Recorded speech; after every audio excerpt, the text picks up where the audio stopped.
So most of the techniques that we do in Taekwondo would be classified as normal motion. It's the first one you learn, step through, walking stance, punch in normal motion.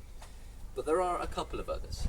First of all, we have slow motion. So I think later on you've got palm pressing blocks here. Now it's important to remember with slow motion techniques that they're done at half the speed of normal motion.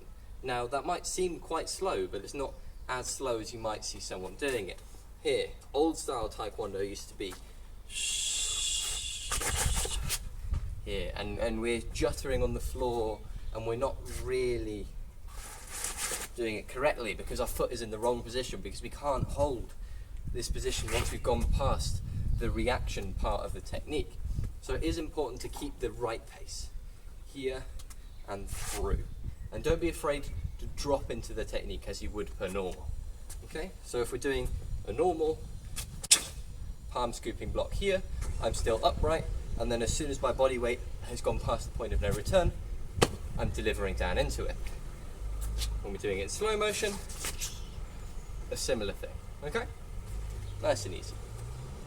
We also have natural motion. Now this doesn't come up too much, but it's more important in techniques where perhaps we're not trying to deliver something as much as trying to change position.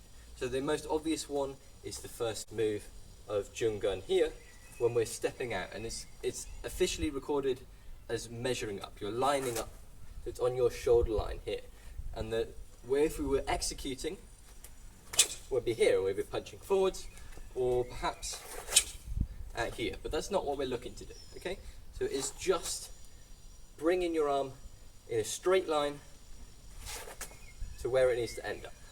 Now later on, again, you'll see this in black belt patterns.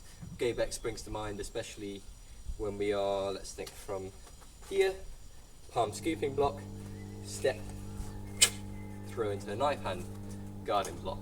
This is in natural motion, and often we see it in stepping, not necessarily on moves themselves.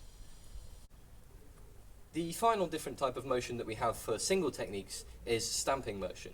Now in most moves in Taekwondo, we're trying to get our body to be going in the direction that we want to go. So generally forwards, sometimes upwards, but not very often do we drop our weight into the ground here, because it's a waste of energy. We want to be going with our upper body.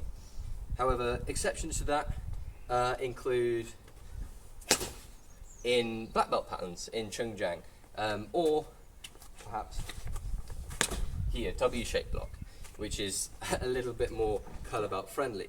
Now what you want to be doing in any stamping motion is keeping your foot, bringing it up to knee height here, and then if we're rotating, the rotation happens at the end of the technique, and you want to be slapping down with the entire bottom of your foot. Okay, so I've got quans on, they've got a nice and flat foot here, and if I lift my toes, I'm going to be hurting into the arch of my foot and my heel.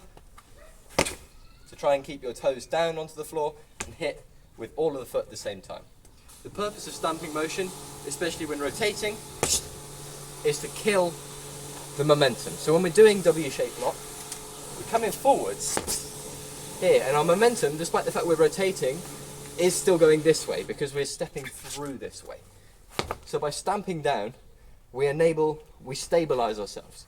We put pressure into the outside of our right foot, and we halt this momentum going this way, and we convert it into momentum going to our right. Okay, so not stamping motion, this way would be stamping motion.